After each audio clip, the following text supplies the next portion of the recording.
Hello everyone, T4 teacher में आप सभी का स्वागत है। आज हम बात करने वाले हैं सहसावस्था के बारे में और साथ ही साथ हम चर्चा करेंगे कि एमपीटेट, सीटेट, रीट तथा सभी प्रकार की टीटी परीक्षाओं में जो पेडागोजी का सेक्शन होता है उसमें हम अधिक से अधिक नंबर कैसे लेके आएँ, उसके बारे में हम चर्चा करेंगे। और कुछ महत्वपूर्ण बुक्स पेडागोजी की हम कौन सी बुक्स में से पढ़ाई करें, और इसके अलावा इंग्लिश की जो सब्जेक्ट वाइज बुक होती है और जो पेडागोजी की बुक होती है और अदर सब्जेक्ट की जो बुक होती हैं, मेरे अकॉर्डिंग कौन सी बुक से हमें पढ़ाई करना चाहिए, उसके बारे में हम बात करेंगे। तो वीडियो को आप अंत तक देखिएगा बिना स्किप किए, जिससे आपको बहुत ही महत्वपूर्ण जानकारी प्राप्त हो सके। अगर आपने हमारा चैनल सब्सक्राइब नहीं किया है तो उसको भी आप सब्सक्राइब कर दीजिए, जिससे आने वाली वीडियो की नोटिफिकेशंस आपके पास पहुंच सकें। और हमारे जो चैनल है उस पर आप जाके विजिट करिए तो आप देखेंगे कि हमारे चैनल पर एक क्वेश्चन सीरीज़ भी हमने स्टार्ट कर रखी है, जिसके समथिंग 7-8 पार्ट्स हो चुके हैं। उनको भी आप देखिए, वो भी आपके लिए बहुत हेल्पफुल रहेंगे। तो आज हम बात करने वाले हैं सहसावस्था के बारे में। सहसावस्था जो कि जन्म से 5 या 6 वर्ष तक मानी जाती है। वैसे अगर देखा जाए तो अलग अलग वैज्ञानिकों ने सहसावस्था की जो समय अवधि है उसको अलग अलग बताया है। जैसे कि रॉस ने सहसावस्था को 1 से 3 वर्ष तक बताया है। लेकिन अगर हम सामान्य वर्गीकरण का देखें, बाल विकास की अवस्थाओं का हम सामान्य वर्गीकरण देखें तो उसमें बताया गया है सहसावस्था जन्म से 6 वर्ष तक की मानी जाती है। तो देखते हैं सहसावस्था में क्या होता है, सहसावस्था की क्या विशेषताएं होती हैं, उनके बारे में हम बात करते हैं। सहसावस्था ऐसी अवस्था होती है जिसमें अगर बच्चे का उचित तरीके से मार्गदर्शन कर दिया जाए, उचित तरीके से बच्चे को निर्देशित किया जाए, तो उसका जो भावी विकास होता है, भविष्य में उसका होने वाला जो विकास होता है वो बहुत ही उत्तम और बहुत अच्छा होता है। इसी कारण इस अवस्था को भावी जीवन की आधारशिला कहा जाता है। इसको आप याद रखिएगा कि सहसावस्था जो होती है उसे भावी जीवन की आधारशिला कहा जाता है।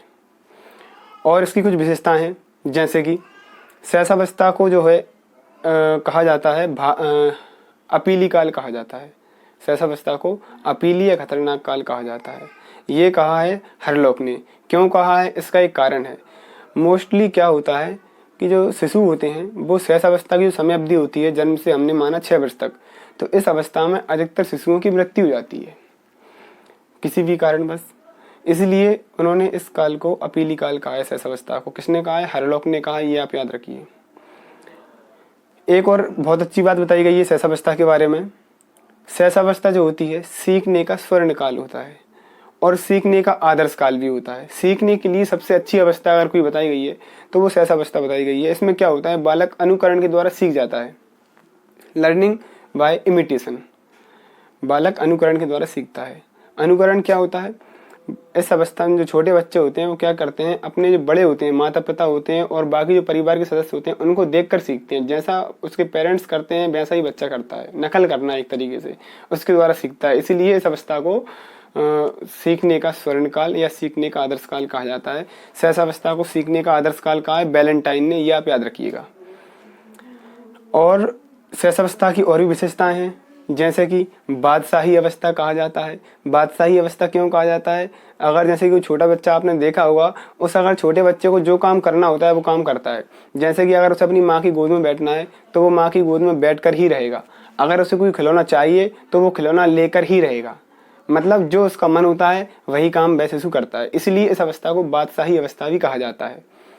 साथ ही साथ इस अवस्था में और भी विशेषताएं होती हैं, जैसे कि अगर हम कुछ महत्वपूर्ण विशेषताओं की बात करें तो हमने बताया कि बच्चे जो होते हैं अनुकरण द्वारा सीखते हैं। इसके साथ साथ बच्चों में नैतिकता का अभाव होता है। जो शिशु होते हैं उनमें नैतिकता का अभाव होता है। इसलिए इस अवस्था की विशेषता ये भी है कि सहसावस्था में नैतिकता का अभाव होता है। ऐसा पूछा जाता है वह कौन सी अवस्था है जिसमें नैतिकता का अभाव पाया जाता है, तो वो सहसावस्था होती है। क्यों? हमने देखा है कि जो छोटे बच्चे होते हैं उनको रोना है तो वो रोने लगते हैं। अगर उनके घर परिवार में कोई गेस्ट भी आते हैं तो वो ये नहीं देखते कि हमारे घर में गेस्ट आए हुए हैं, हमारे सामने जो व्यक्ति खड़ा है वो कौन है। अगर उसको रोना है तो वो रोएगा, अगर उसको कोई वस्तु चाहिए तो उसको लेके रहेगा। मतलब उसमें नैतिकता के गुण नहीं पाए जाते। इसलिए इस अवस्था में नैतिकता का अभाव हमें देखने को मिलता है। तो एक विशेषता इसकी ये रही। एक और है कल्पना जगत में विचरण की अवस्था। जो शिशु होते हैं वो कल्पना जगत में भी विचरण करते रहते हैं। इसका क्या मतलब है? हमने देखा है कोई छोटा बच्चा है जो जिसकी आयु समथिंग जन्म से 6 वर्ष तक की है। जब हम मान लें 4 से 6 वर्ष का कोई बच्चा है, वो शक्तिमान देखता है। जब वो शक्तिमान देख के फ्री हो जाएगा तो उसके बाद वो उसके दिमाग में शक्तिमान ही चलता रहेगा। वो अपने आप को शक्तिमान समझने लगेगा, वो शक्तिमान के बारे में सोचने लगेगा। उसे लगेगा कि मैं भी उड़ सकता हूँ, मैं भी कुछ ऐसे सुपर हीरो वाले काम कर सकता हूँ। और वो मन ही मन कल्पना जगत में विचरण करता रहता है, परियों के बारे में सोचता रहता है। वो कोई सीरियल देखेगा, सोनपरी आपने नाम सुना होगा, उसको देखेगा और परियों के बारे में सोचने लगेगा। जादू के बारे में सोचने लगेगा कि जादूगर होते हैं, मैं भी मैजिक कर सकता हूँ।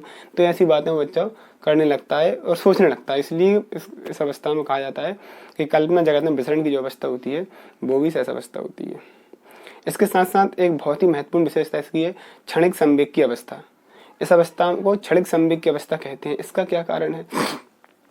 इसका कारण है कि हमने देखा कोई बालक है, वो अचानक से रोने लगता है, लेकिन अगर उसके सामने हम कोई खिलौना रख दें तो एकदम रोने से बंद हो जाता है और हंसने लगता है।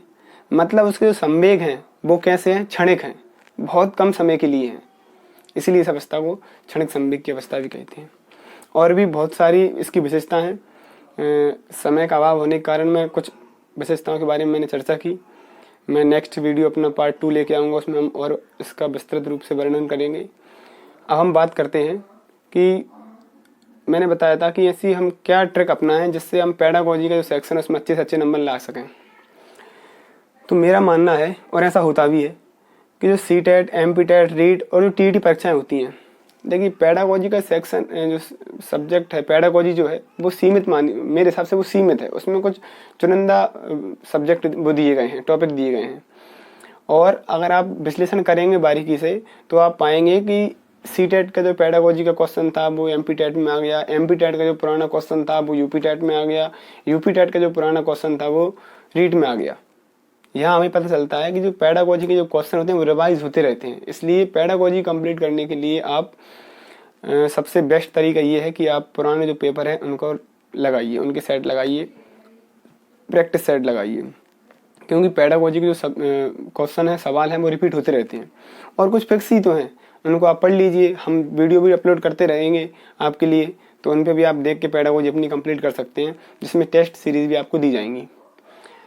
बात करते हैं किताबों की, हम कौन सी बुक से पढ़ें। तो उसके लिए मैं आपको बता दूं, शिक्षण विधि की सबसे बेस्ट बुक अब तक जो मैंने देखी है, फर्स्ट रैंक की आती है, आप उसको देख सकते हैं। मार्केट में आपको अवेलेबल हो जाएगी बहुत आसानी से। फर्स्ट रैंक की बुक आती है। और बाल विकास के लिए लूसेंट की भी बुक आती है, सिकवाल की भी बुक आती है, बहुत अच्छी बुक आती है सिकवाल पब्लिकेशन की, जो बेसिकली रीड के लिए आती है, लेकिन आप MPTET और UPTET में भी उसका कर सकते हैं। और जो पर्यावरण होता है, मैंने उसका आपको बता ही दिया है वीडियो में, मैंने पिछली वीडियो में बताया था कि पर्यावरण के लिए आप कुछ मत पढ़िए। जो उसका सब्जेक्ट मटेरियल है पर्यावरण का, वो ओनली 3rd, 4th और 5th की NCERT की बुक में से आना है और उसी में से आना है CTET में। ये फुल 100% गारंटी है, उसमें से 1 नंबर का भी बाहर नहीं जाना है। आप पिछले पेपर उठाकर इसको देख सकते हैं। आशा करता हूँ कि आज की जानकारी आपको उपयोगी लगी होगी। अगर आपको जानकारी ठीक लगी है तो आप इस वीडियो को अपने दोस्तों को शेयर कीजिए, वीडियो को लाइक कीजिए। अगर आपने हमारे चैनल को सब्सक्राइब नहीं किया है तो उसको भी सब्सक्राइब कर दीजिए और अपने दोस्तों में इसको शेयर कीजिए। मिलते हैं नेक्स्ट वीडियो में। Thank you so much.